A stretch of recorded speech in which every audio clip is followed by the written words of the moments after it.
Free classes में आप सभी का बहुत बहुत स्वागत हो। गुड मॉर्निंग सभी को। तो मैं आज आपको मेसोपोटामिया की सभ्यता पढ़ाऊंगी। देखिए, हमने कियाचारा को कहा था, लेकिन शाम वाली क्लास में हम आपके किस्सावाला दियारा को पढ़ाएंगे। तो आप ये वेस्टर्न का ये बुक से हमने लिया हुआ है। वेस्टर्न के राकेश गोस्वामी बुक से प्रश्न करवा रही हूँ। साथ ही देखिए, जो है ये जो बच्चों जो है ये शाम में तो कृष्ण का होगा स्मार्ट रिवीजन जो राकेश गोस्वामी सर का है। तो उसमें देखिए कुछ और प्रश्न एक्स्ट्रा दिए हुए हैं, इनके मेसोपोटामिया और मिस्र दोनों मिला के इसमें दिया हुआ है एक साथ। तो एक दिन मैं इसको करवा दूंगी। मैंने आपसे कहा था कि हर बुक में कुछ ज़्यादा ही प्रश्न अलग अलग बुक में है, तो वाले भी प्रश्न मैं करवाऊंगी। देखिए इसका कितना है कार्य जो है इस मेसोपोटामिया का 6500 ईसा पूर्व से 300 ईसा पूर्व तक इसका है उद्भव है। तो देखिए हाँ, हम मेसोपोटामिया का प्रश्न देखते हैं। मेसोपोटामिया मेसोपोटामिया का यूनानी अर्थ क्या है? दो नदियों के बीच का प्रदेश हो गया। दो नदियों के बीच का प्रदेश किसको कहते हैं यूनानी भाषा में? मेसोपोटामिया को। दजला और टिग्रिस, दजला को भी टिग्रिस कहते हैं और फरात को यूक्रेटिस नदियों की इसका ये नाम भी है कि घाटी में विकसित होने वाली यह सभ्यता सभ्य सभ्यता और मिस्र सभ्यता के समकालीन है। पूछा जाएगा कौन सी सभ्यता जो है संधो और मिस्र के समकालीन है, तो आपकी मेसोपोटामिया की सभ्यता है। ये प्रश्न बनता है, ठीक है। मेसोपोटामिया की सभ्यता किसकी? मिस्र और जो है सिंधु सभ्यता के समकालीन मानी जाती है। तो देखिए फिर हम देखते हैं ये शास्त्रीय यूनानी कला के पूर्व मेसोपोटामिया की सर्वाधिक उन्नत कला का केंद्र रहा। इस यूनानी के पूर्व ये मेसोपोटामिया बच्चों जो सर्वाधिक उन्नत कला का केंद्र रहा था।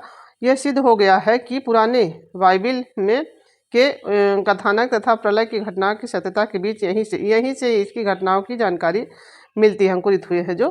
तो देखिए फिर हम ये मूर्ति इनकी दिखाते हैं। मेसोपोटामिया में जो है ये गुडी की प्रतिमा है। ये गुडी की प्रतिमा है। देखिए क्या है, मेसोपोटामिया से मिली हुई है, पत्थर की बनी हुई है। 2144 ईसा पूर्व से 2124 ईसा पूर्व के लगास में मिली है, जिसको आधुनिक यूराक के इसको आधुनिक यूराक भी और लगास दोनों आएगा, तो दोनों चीज़ें आप लोग याद रखिएगा, से प्राप्त हुई है। तो संग्रह कहाँ पे है बच्चों? लूव्र म्यूजियम पेरिस में है। तो देखिए इसका संग्रह लूव्र म्यूजियम जहाँ जो है पेरिस में है। तो ये 2144 से 2124 तक लगास में मिली हुई है और क्या पत्थर की बनी हुई है। तो ये देखिए फिर यहाँ आ जाते हैं। यहाँ का प्रसिद्ध नगर क्या है? यहाँ का प्रसिद्ध नगर बच्चों उर है। यहाँ का प्रसिद्ध नगर उर है, जिसे इब्राहिम नगर भी कहा जाता है।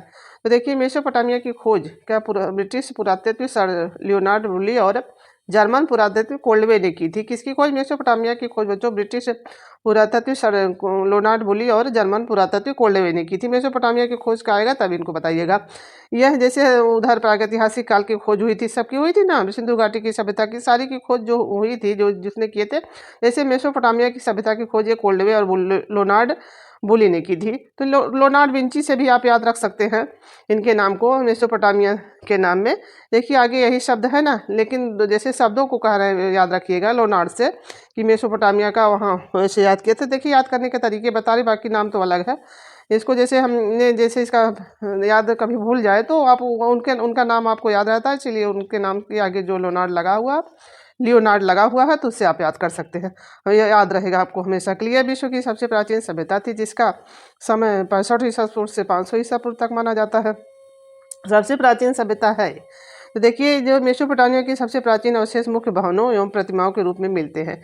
यहाँ की मेसोपोटामिया के अवशेष जहाँ पे मिलते हैं भवनों पे और प्रतिमाओं के रूप में मिलते हैं। ये पूछा जाएगा कहाँ किस प्रकार से मिलते हैं प्राचीनतम मुख्यतः अवशेष? तो भवनों पे मिलेंगे और प्रतिमाओं पर मिलेंगे। सर्वाधिक प्रतिमा के अंतर्गत क्या है? देखिए सर्वाधिक प्राचीन भग्नावशेष विशेष के यहाँ के लोगों द्वारा पूजी जाने वाली, यहाँ सबसे सिंह की देवी सिंह से संबंधित है। सबसे ज़्यादा प्रसिद्ध किससे यहाँ के लोगों को पूजा जाता है? चंद्रमा की देवी, इनका नाम सिंह से संबंधित है, इनको पूजा जाता है यहाँ पे मेसोपोटामिया में बच्चों। यहाँ का वास्तु प्राचीनता संबंधित, यहाँ के वास्तु का प्राचीनता उपलब्ध उदाहरण क्या? वास्तु का प्राचीनता उदाहरण क्या है? 5वीं शताब्दी ईसा पूर्व के एरुदु का मंदिर। ये मंदिर जो है 5वीं शताब्दी का है। पूछा जाएगा एरुदु का मंदिर कितवीं शताब्दी का है? तो 5वीं शताब्दी ईसा पूर्व का है। वास्तु का उपलब्ध उदाहरण एरुदु का मंदिर है। तो फिर यहाँ जाइए, अब मेसोपोटामिया के कला केंद्र पूजा गृह होते हैं क्या? जिसे जिगुरत नाम से जाना जाता है। यहाँ के जिगुरत शब्द का सुमेरियन भाषा में क्या है? जिगुरत का शब्द का अर्थ सुमेरियन भाषा में क्या कहा जाता है? पर्वत। इसको सुमेरियन भाषा में पर्वत निवास कहा जाता है। इसका निर्माण 2900 ईसा पूर्व से 2350 ईसा पूर्व के मध्य। इसका जिगुरत का जो सुमेरियन सभ्यता में पर्वत निवास कहा जाता है, इसका जो है निर्माण काल बच्चों 2900 ईसा पूर्व से 2350 ईसा पूर्व तक मध्य है इसका निर्माण काल जो जिगुरत का। तो देखिए यहाँ मेसोपोटामिया में सुमेर युग के सीढ़ीदार पिरामिडों के आकार वाले सीढ़ीदार बने होते हैं पूजा गृहों को ही जुगरत कहते हैं। मेसोपोटामिया में सुमेर युग के दोनों के सीढ़ीदार पिरामिडों के आकार के पूजा गृहों को जुगरत कहा जाता है। सुमेर ईंटों से निर्मित पर्वताकार ढांचा तैयार बनाकर इस पर देवासन बनाते थे। सुमेर के निवासी जो है ये जो है ईंटों को पर्वतक के आकार का ढांचा बनाकर, जैसे पर्वत रहता है उसी प्रकार का देव को ऊंचे स्थान पे देवता बैठते ही हैं तो देवस्थान बनाते थे। वैसे यहाँ देवता निवास भी करते हैं, देखिए आगे लिखा भी है, तो वहीं देवता निवास करेंगे ना। तो उरुक में क्या है निवास करते हैं। उरुक में अन, इन्ना तथा या प्रसिद्ध जिगुरत है।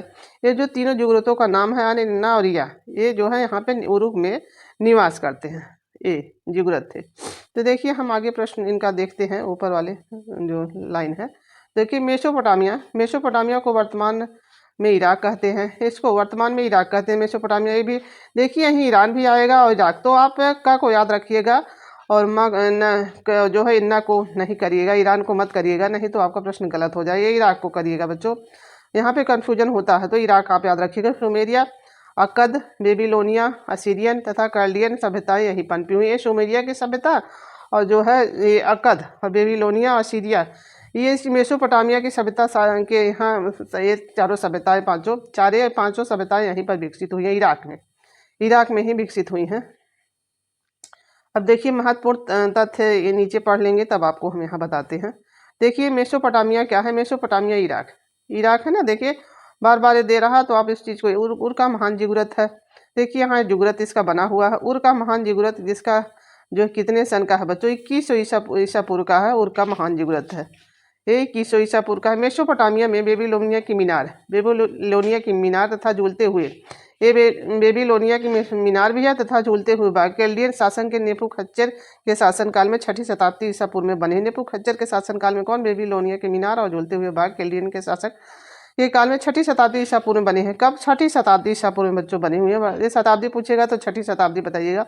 वर्तमान में हिल्ला बेबीलोन प्रांत इराक के अंतर्गत आते हैं। कहाँ, वर्तमान में हिल्ला के बेबीलोन प्रांत के इराक इसके अंतर्गत आते हैं। तो देखिए बेबीलोन के झूलते हुए बाग की गिनती प्राचीनतम विश्व के 7 आश्चर्यों में किसकी गिनती की जाती है, एक इसकी बेबीलोन की जाती है, इसका नाम भी इसमें 7 आश्चर्य में है। तो देखिए फिर आ जाते हैं हम अपने, देखिए मेसोपोटामिया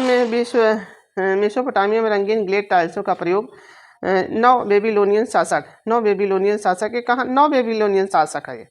इसे भी याद रखिएगा, बेबीलोनियन नहीं 9 बेबीलोनियन शासक है। नेबूखच्चर के समय भवन निर्माण हुआ था, इसका ग्लेज टाइल्सों का प्रयोग उसमें इनके समय में हुआ था। इन्हीं के समय में ज़्यादा कार्य हुई है। यहाँ पे देखिए यहाँ दिया भी है। मेसोपोटामिया की कला में संगीतात्मक सौंदर्य का भावना का जन्म कहाँ हुआ, अशुरबनिपाल के शासनकाल में हुआ। देखिए इनका जो नाम अशुरबनिपाल है, तो ये जो असुर प्रवृत्ति के होते हैं बच्चों, ये सब यही भांग मदिरा पी के क्या होते हैं, संगीत ही सुनते हैं, बाकी इनके कोई कार्य नहीं रहते। आपने पिक्चर उच्चर में भी देखा होगा, तो आप इनके नाम को आसानी से याद कर सकते हैं कि संगीत सौंदर्य की भावना का जन्म किसने दिया है।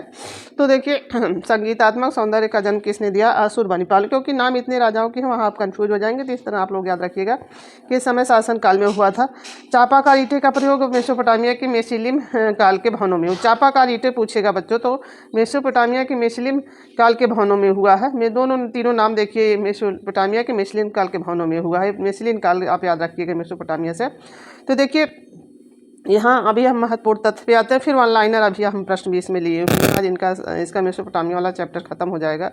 साथ में मैं स्मार्ट रिवीजन से भी एक दिन मिस्र और जो सब कर, विश्व की सबसे प्राचीनतम सभ्यता कौन सी है, सबसे प्राचीन सभ्यता आपकी, एक प्रश्न यहाँ से बनेगा तो आपकी मेसोपोटामिया की सभ्यता हो जाएगी। दूसरा प्रश्न देखिए यहाँ से बनेगा, कुम्हार के चाक का प्रयोग सर्वप्रथम किस सभ्यता में हुआ, तब आपकी मेसोपोटामिया की सभ्यता में हो जाएगा। ये सारे प्रश्न हैं बनेंगे ऐसे। तो सबसे प्राचीन कांस्य युगीन सभ्यता मेसोपोटामिया, तो देखिए सबसे प्राचीन कांस्य युगीता यह है। जब अभी आप देखते हैं सिंधु भी आ जाती है, सिंधु को भी कांस्य युगीन सभ्यता कहते हैं। तो कौन सबसे प्राचीन यहाँ दिया है, सबसे प्राचीन सभ्यता कौन सी हो जाएगी बच्चों, मेसोपोटामिया की सभ्यता हो जाएगी। देखिए सिंधु के निवासी एक छोटी कील से बनी मिट्टी के फलकों को उकेरते थे, जिसे क्या कहा जाता था। अब देखिए यहाँ पे जो है प्रश्न ही ये बनेगा चौथा पांचवा जो है, तो यूनिफॉर्म जो है किलाक्षर लिपि को इंग्लिश में कहा जाता है। तो देखिए दोनों शब्द आप लोग याद रखिएगा, इंग्लिश का भी किलाक्षर भी और यूनिफॉर्म भी। तो देखिए सिंधु सभ्यता आ जाएगी तो वहाँ की लिपि क्या हो जाएगी, चित्रात्मक लिपि हो जाएगी बच्चों। तो देखिए यहाँ की किलाक्षर लिपि हो जाएगी। लिपियाँ भी याद रखिए। ये देखिए यहाँ से छठा प्रश्न आपको, सर्वप्रथम ब्रिटिश सरकार हेनरी रॉबिन्सन ने पढ़ा था। इसे किससे पढ़ा था, सबसे पहले किससे, इस लिपि को किसने पढ़ा था, हेनरी रॉबिन्सन ने इसको पढ़ा था। किलाक्षर लिपि को ब्रिटिश अफसर जो थे इसको पढ़ा था, पूछा जाएगा तो ये प्रश्न यहाँ से बनेगा। तो देखिए सातवां प्रश्न यहाँ से बना, शीशे का प्रयोग सर्वप्रथम कहाँ हुआ, शीशा का प्रयोग सर्वप्रथम कहाँ हुआ बच्चों, तो देखिए मेसोपोटामिया में हुआ। यहाँ से बहुत जो है प्रयोग जो है सर्वप्रथम यहीं आपके मेसोपोटामिया से आपके मिलेंगे। तो फिर आ जाइए आप देखिए क्या होगा। अब देखिए लेखन पद्धति का विकास सर्वप्रथम मेसोपोटामिया। तो मेसोपोटामिया सुमेर देखिए दोनों है, देखिए कहीं कहीं सुमेर भी देगा तो कहीं आपको मेसोपोटामिया देखिए, क्योंकि कोष्टक में यही कर दिया गया है कि निवासी ने किया था। अगर मेसोपोटामिया भी आएगा तब भी आप कर सकते, देखिए यहाँ इसको जो है कोष्टक में बनाया। विश्व में वर्णमाला का प्रयोग फिनिशिया में हुआ है। देखिए वर्णमाला को पढ़ के आप फिनिश कर दीजिए। वर्णमाला को बच्चे क्या करेंगे, छोटे बच्चे पढ़ को फिनिश कर देंगे। तो कहाँ वर्णमाला का प्रयोग हुआ बच्चों, फिनिशिया में हुआ। देखिए चीज़ों को जोड़कर याद रखिए तभी, ताकि आपको हमेशा के लिए कोई चीज़ याद रखें। पंचांग का आविष्कार कहाँ हुआ है, तो बच्चे वर्णमाला से ही शुरुआत करते हैं, तो फिनिशिया में हुआ। पंचांग का आविष्कार कहाँ हुआ बच्चों, मेसोपोटामिया में हुआ। मेसोपोटामिया का इतिहास किसने लिखा है, बेबीलोन के पुरोहित बेरोसोस ने लिखा है। इसका मेसोपोटामिया के बेबीलोन के पुरोहित, देखिए बेबीलोन जो है उसके पुरोहित का नाम भी उससे मिलता हुआ अगर आ जाए किसने लिखा है इतिहास, तो बोरोसोस ने लिखा हुआ है। तो यहाँ हमारा जो है वन लाइनर जो था महत्वपूर्ण पॉइंट समाप्त होता है। थोड़ा हम फास्ट करवाएंगे क्योंकि आप लोगों के पास समय कम रहता है, वीडियो लंबा हो जाता है, तो उसमें बातें हम ज़्यादा नहीं करेंगे, प्रश्नों को पढ़ेंगे। आप लोग भी फटाफट हमारे साथ करते जाइएगा। एक है दजला फरात के दोआब पर पनपी सभ्यता कौन सी है, कौन सी है बच्चों, मिस्र की सभ्यता, भारत की, ग्रीक की, मेसोपोटामिया की। तो ये आपकी क्या हो जाएगी, ये आपने देखा ही था कि दजला फरात की नदियों पर मेसोपोटामिया की सभ्यता जो है पनपी थी। दो आप यूनानी भाषा में इसको कहा गया था। तो देखिए ये क्या है, फिर मेसोपोटामिया की सभ्यता किस देश की है, पाकिस्तान की है कि अफगानिस्तान की, इराक की। तो आगे हमने कहा था कि ईरान गलत हो जाएगा, इराक आप सही करिएगा। तो इराक वाला आंसर आपका सही है, इस सभ्यता के देश की है मेसोपोटामिया की सभ्यता। तो 3 प्रश्न देखिए बच्चों, मेसोपोटामिया में पूजा के किस नाम से पुकारे जाते थे, जिगुरत के, पिरामिडों के नाम से, या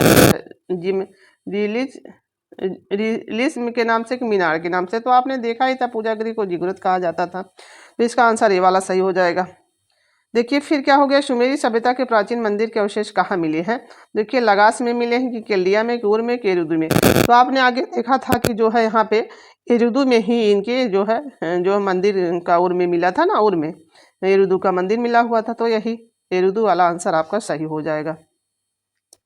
देखिए अब छठा प्रश्न आप देखिए, सिलेंडर सील का संबंध है किसे, मिस्र की कला से है, कि मेसोपोटामिया की कला से, कि भारतीय कला से, कि ईरान की कला से। सिलेंडर सील आपको पता है ये मेसोपोटामिया की कला से संबंधित है, बी वाला आंसर आपका सही है। अब देखिए छठा प्रश्न आपका है, सुमेर सभ्यता किस नदी के तट पर विकसित हुई है।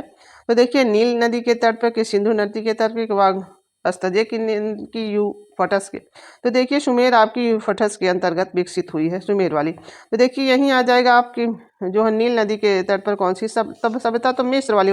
आप इस तरह याद रखिए बच्चों, भूलेगा नहीं, कभी कभी आप कंफ्यूज हो जाते हैं। तो इसमें आपने नील को क्या करेंगे, मिक्स कर देंगे, मिक्स करेंगे तभी कपड़े पर लगाएं। तो क्या नील की सभ्यता, मिस्र की सभ्यता कहाँ विकसित होगी, नील नदी पर।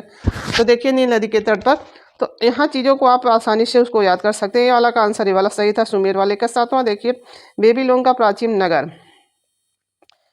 नगर जो है सातवां का बच्चों कौन सा है, बेबीलोन है, कि लगास है, उर है। तो आगे हमने बताया था कि उर पे एरुदु का मंदिर वो था। तो देखिए उर वाला आंसर आपका सही हो जाएगा।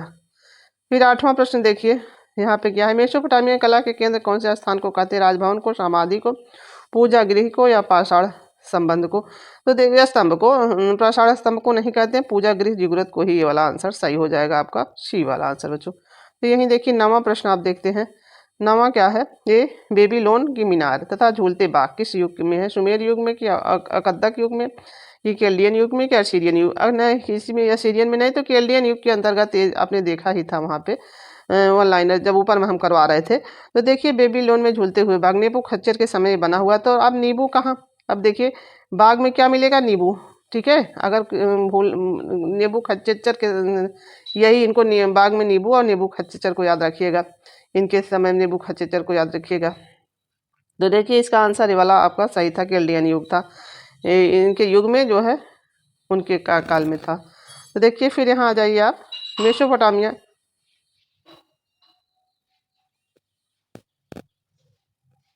मेसोपोटामिया में झूलते हुए बाग केल्डियन के शासक नेबूखद्नेचर के शासनकाल में 6ठी शताब्दी ईसा पूर्व में कहाँ बने हुए हैं? बेबीलोन में कि सूसा में कि सुमेरिया में कि उर में? कहाँ बने हुए हैं बच्चों? देखिए जो यहाँ वाला आंसर आपका था 10वां वाला आप देखे थे कि बेबीलोनिया वाला आपका केल्डियन युग में, आगे हमने बताया इसका आंसर ये वाला सही था। तो मेसोपोटामिया में संगीतात्मक सौंदर्य भावना का जन्म किसके शासनकाल में हुआ है? तो आगे हमने बताया तुम के अनुसार के हमूराती के, नेबूखद्नेचर के कि असुर बनीपाल के। जब संगीत को हमने बता दिया आपको ट्रिक से, तो आपको याद ही यहाँ हो जाना चाहिए था कि ये असुर बनीपाल है, इनके समय में जो असुर सौंदर्य का भावना का जन्म हुआ था।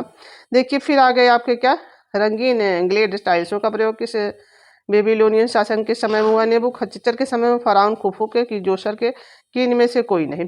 तो आपने देखा था कि आगे आपको प्रश्न मिला ही था इसमें कि जो नेबूखद्नेचर के समय में ये वाले जो है भवनों में इनका रंगीन ग्लेड टाइल्सों का प्रयोग किया गया था। तो देखिए मानव मुख पंख धारण किए हुए किस काल में पाया गया है? मिस्री काल में कि वेजेंटाइन कि असीरिया में कि गोथिक में? तो ये देखिए मानव मुख धारण किया हुआ जो है साड़ जो है बच्चों, तो ये आपके कहाँ, असीरिया में ही मिलता है ना,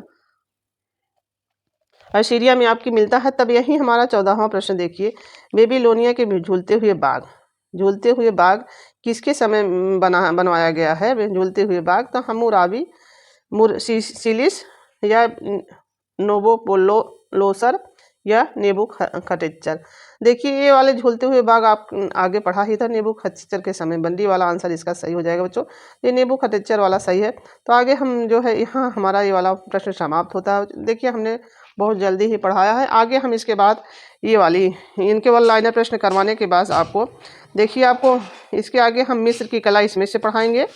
ठीक है, मिस्र की कला इसमें से जब पढ़ा देंगे तब स्मार्ट रिवीजन से बच्चों आपको स्मार्ट रिवीजन जो राकेश गोस्वामी के, तो वेस्टर्न ऑल टोटल है। तो देखिए तब क्या करेंगे आप, तब ये जो है स्मार्ट रिवीजन से बच्चों, तब ये हम आपको मिस्र दोनों मिला हुआ, मिस्र भी है और उसी में आपके मेसोपोटामिया भी है। दोनों सभ्यताओं को हम आपको पढ़ा देंगे एक साथ, मेसोपोटामिया को भी और आपके इसको भी, दोनों को, मेसोपोटामिया और इसको मिस्र को, दोनों को मिला के, क्योंकि उसमें ज़्यादा प्रश्न है। आप लोग हर बुक को पढ़िए क्योंकि ताकि आपको प्रश्न कहीं से छूटे ना। तो यही है, और शाम को हमारी क्लास कृष्ण हवाला जी आरा की रहेगी। और जो है ये हम इसमें कृष्ण हवाला जी आरा के बाद बच्चों में रीता प्रताप में केवल 3 कलाकार को इसमें विस्तृत दिया हुआ है। तो बाकी ये जो गाय तोंडे उंडे हैं, जो बाकरे उकरे हैं बच्चों, यहाँ पे बाकरे उकरे जो मूर्तिकार हैं, ये गाय तोंडे जो पेंटर हैं, 3 लोगों के बारे में वहाँ पे नहीं दिया है, क्योंकि रीता प्रताप में बहुत मेन टॉपिक दिया हुआ है। एक मोटी बुक है तो उसमें कितना देगा, एक ही में कई बहुत चीज़ें दी हुई हैं। तो मैं आपको इस बार जो है वन लाइनर प्रश्न जो स्तंभ कलाकार से कराती हूँ, साथ ही यूथ भी चला रहे हैं, यूथ पॉइंटर भी चला रहे हैं। देखिए वन लाइनर हम जो है पैक का इस हफ्ते तक ख़त्म कर देंगे, और इसके बाद जहांगीर वाला टॉपिक ख़त्म करके फिर औरंगजेब और शाहजहां बचेंगे। इसके बाद मुगल शैली वाला ख़त्म हो जाएगा आपका टॉपिक, और इधर पैक ग्रुप ख़त्म हो जाएगा। फिर एक जो है हम अजंता की गुफा पढ़ाएंगे इसके बाद, और वेस्टर्न तो साथ में आपका चलता ही रहेगा। धन्यवाद आप सभी का, और आप लोग हमारा वीडियो शेयर करिए, लाइक करिए, सब्सक्राइब जो नहीं किए हो वो सब्सक्राइब कर लिया करें। धन्यवाद आप सभी का जो हमारे वीडियो को आप लोग देख रहे हैं और पसंद भी कर रहे हैं बच्चे, बहुत बहुत धन्यवाद आप सभी का।